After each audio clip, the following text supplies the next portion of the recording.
The Morgan Report with David Morgan. David Morgan with themorganreport.com. It is Friday, 9 April 2021. Well, I went to themorganreport.com blog pull down. This is what the blog looks like. And the one item I'd like to talk about is what I wrote Elon Musk. So this is an open letter to Elon Musk. Obviously, I won't read the entire thing to you, but I complimented him for all he's done, which is really rather amazing in my view. Not only the Tesla automobile, which almost everyone is familiar with, but what he's doing in the space industry with SpaceX. Of course, started with a financial background, at least that's how I see it with the PayPal system.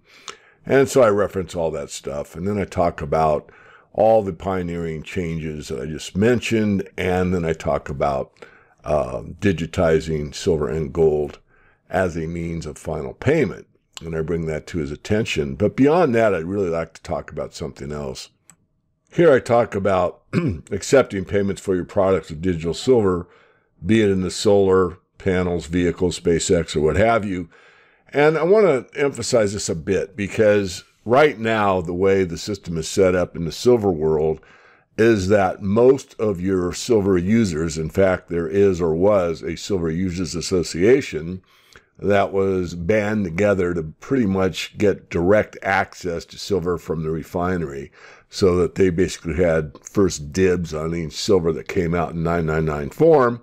And sometimes some of the refineries, so they actually put it into form that was really advantageous to supply the industrial side. In other words, there's a lot of interesting shapes, forms of silver that are used in industry, like mesh and shot, wire. There's all kinds of things. So what I'm pointing out here is that someone like Musk, that's rather late to the party, would probably have to go into the open market. So Elon isn't a member of the Silver Users Association, which means he'd have to go directly to the market itself. And that would mean he would have to compete directly with investors for silver for monetary or investment purposes, which would put added pressure on the silver market. So that's why I wrote this paragraph here. So for Tesla, there'll be additional advantages. In other words, get silver now before it's harder and harder to obtain, since it's such an important, and I would actually use the word essential component for business innovations. You would have the opportunity to secure silver at today's prices by investing in digital form or direct form or both, redeemable for physical silver if you did it digitally, and you have it shipped on a required basis. This development comes at an opportune time, at least in my studied view of looking at the silver market most of my life, as the silver market begins to tighten. Bullion dealers warn of depleting supply. We see that on the wholesale side. 1,000-ounce bars are actually carrying a premium now. And an increased interest in the metal has resulted as a result of Wall Street silver.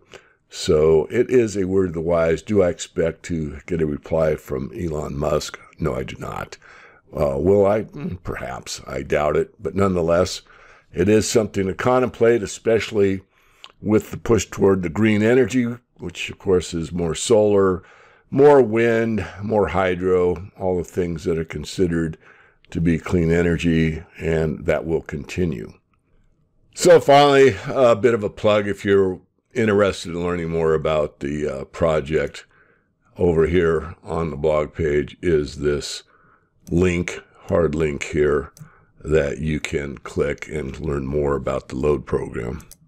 So if you click it, you're going to come to the landing page, scroll down, and there are these videos that are commercially done. I think they're well done. They explain the program at a top level. You can get on a newsletter, and you can sign up without ever participating whatsoever, just to be informed of how it goes. So we are going to stop there on the letter to Elon and just touch on a couple other things. So I'm over on my Twitter page, and my Twitter handle, as you can see here, is at SilverGuru22. If you're interested in following me, there's 35, 40,000 or something, regardless of how many. It's where I post stuff almost daily. I have access to it in a couple that are on the team also, but mostly it's me. So this is a retweet with a quote from Bullion Star. Ronan just put it out this morning, and I commented on it. So he talks about that the LBMA should be audited, and I agree with him. And I wrote in here using the numbers that Ronan had, and I just broke it down. So if the LBMA claiming they put in over 3,800 tons into their holdings in a month, that'd be 4,000 1,000-ounce bars per day.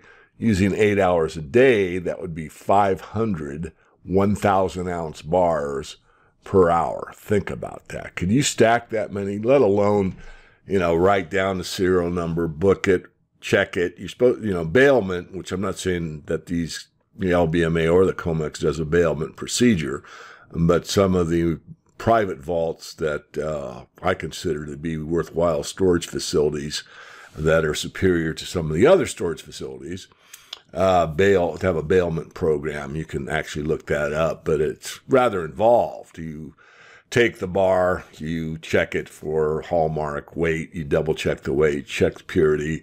And in other words, it's quite a process, and then you put it into the vault. So you've basically, upon entry, you've verified each and every bar, and then you've got a record of it, and away it goes into the vault. So that process obviously couldn't be done here.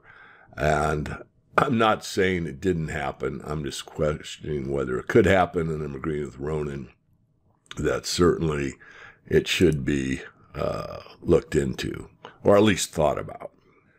This is from IHS Markit. It's talking about the global price gauge hits a new high as input cost inflation accelerates sharply. See from the graph here that, most recently, end of 2020 and going into 2021, you can see that it's almost vertical here, and the costs are going up on the PMI, Consumer Price Index, rather rapidly. And to repeat myself from many interviews I've done in the past, the number one, at least in the past, ability to shelter yourself from a high inflationary environment is actually silver, not gold. That was proven, and not my words, by Professor Jastrom, who wrote Silver, the Restless Metal. That was his main conclusion from doing that study. And I'll go ahead and finish up with this article on goldsilver.com. This is from Jeff Clark, the senior analyst at goldsilver.com. Jeff and I have known each other for quite some time.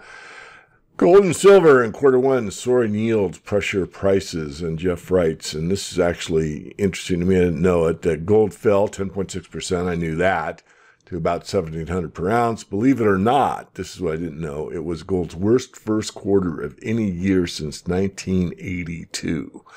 That was news to me, but it's still doing relatively well. Not on this graph, obviously it's off, as I just said, over 10%. And we both think, Jeff and I and others, that it's coming back up. We may have hit a bottom already. I don't know for sure. But gold does need to consolidate here. That's what it's doing. But I certainly wouldn't give up on the metal. So you can read this article. I think it's a good one to put on your weekend list of things to read in the precious metals arena. This is David Morgan from themorganreport.com. I'll be back with you next week with another weekly perspective.